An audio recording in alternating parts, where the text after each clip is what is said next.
Армысыздар, құрметті көрермендер. Бүгінгі дәрісте біз сіздермен бірге шахмат ойындағы ферзь фигурасымен танысамыз.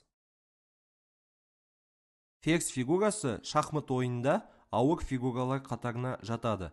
Ферзь шахмат фигураларының ішінде күш жағынан ең мықты фигура. Шахмат ойында ферзь фигурасының саны екеу. Оның біреуі ақ түсті ферзь, екіншісі қара түсті ферзь. Шахмат тақтасында ақ түсті ферзь бастапқы позицияда D1 торында орналастырылады. Қара түсті ферзь D8 торында орналастырылады. Ферзь фигурасын уәзір деп те атайды. Шахмат ойын ережесі бойынша ферзь фигурасы вертикаль сызықтардың бойымен, горизонталь сызықтардың бойымен және диагональ сызықтардың бойымен жүреді. Сол себепті ферзь фигурасы шахмат ойында күш жағынан ең мықты фигура болып саналады. Ферзь фигурасы ладья және піл фигуралардың қосындысы болып саналады. Себебі ферзь фигурасы ладья фигурасы сияқты вертикаль және горизонталь сызықтардың бойымен жүре алады, және де піл фигурасы сияқты диагональ сызықтардың бойымен жүре алады. Шахмат ойын ережесі бойынша ферзь фигурасы қалай жүрсе, ол солай қарсылас фигураны жейді. Бұл позицияда көріп отырғанымыздай D4 торында орналасқан ақ түсті ферзь фигурасы D8 торында орналасқан қарсылас піл фигурасын жеп қоя алады, және де G7 торында орналасқан қарсылас ладья фигурасын жеп қоя алады, және де F2 торында орналасқан қарсылас ат фигурасын жеп қоя алады, және де B4 торында орналасқан қарсылас сарбаз фигурасын жеп қоя алады.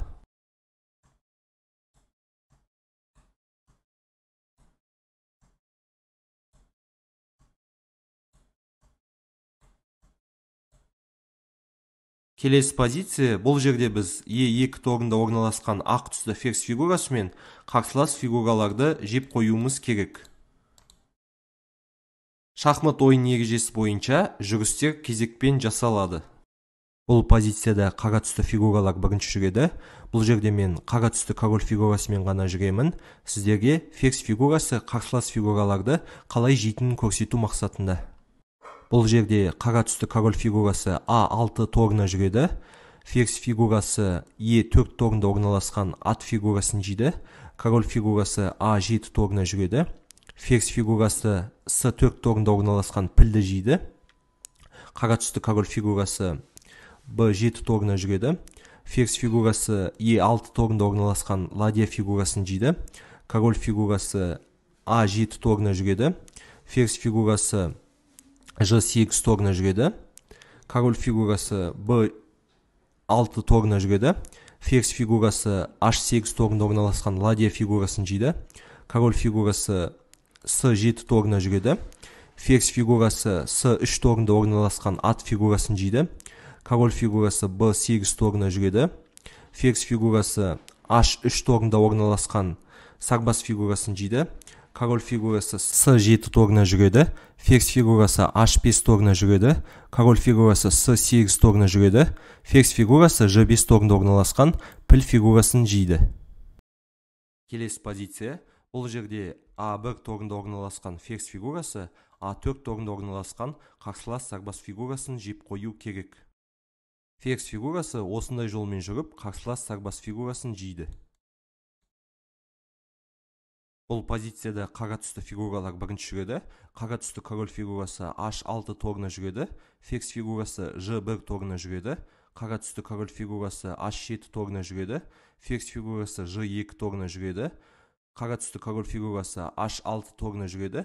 Ферзь фигурасы A8 торына жүреді. Қара түсті король фигурасы H7 торына жүреді. Ферзь фигурасы A4 торында орналасқан сарбаз фигурасын жейді. Келесі позиция. Бұл жерде A1 торында орналасқан ақ түсті ферзь фигурасы F1 торында орналасқан қарсылас сарбаз фигурасын жеп қою керек.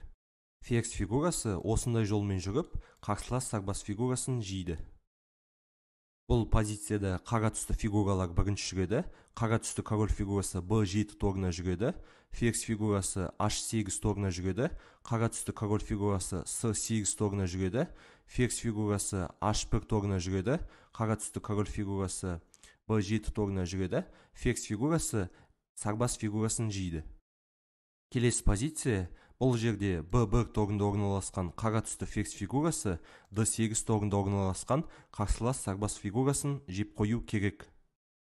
Ферзь фигурасы осындай жолмен жүріп, қарсылас сарбаз фигурасын жейді. Бұл позицияда ақ түсті фигуралар бірінші жүреді. Ақ түсті король фигурасы a7 торына жүреді, ферзь фигурасы b3 торына жүреді, король фигурасы a8 торына жүреді, ферзь фигурасы d3 торына жүреді, король фигурасы a7 торына жүреді, ферзь фигурасы d1 торына жүреді, король фигурасы a8 торына жүреді, ферзь фигурасы e1 торына жүреді, король фигурасы a7 торына жүреді, ферзь фигурасы h4 торына жүреді, король фигурасы a8 торына жүреді, ферзь фигурасы d8 торында орналасқан сарбаз фигурасын жейді. Шахмат ойындағы осы ережені еске түсірейік. Король фигурасы қарсылас фигураны бақылауында тұрған торға жүре алмайды. Бұл позицияда e3 торында орналасқан ақ түсті король фигурасы екінші горизонталь сызығына жүре алмайды, себебі бұл горизонталь сызығы қарсылас фигураны бақылауында тұр. Бұл қарсылас фигура қара түсті ладья фигурасы. Және де король фигурасы d4 торына жүре алмайды, себебі бұл тор қарсылас фигураны бақылауында тұр. Бұл қарсылас фигура қара түсті король фигурасы. Және де король фигурасы d3 немесе e4 торына жүре алмайды, себебі бұл торлар қарсылас фигураны бақылауында тұр. Бұл қарсылас фигура қара түсті піл фигурасы.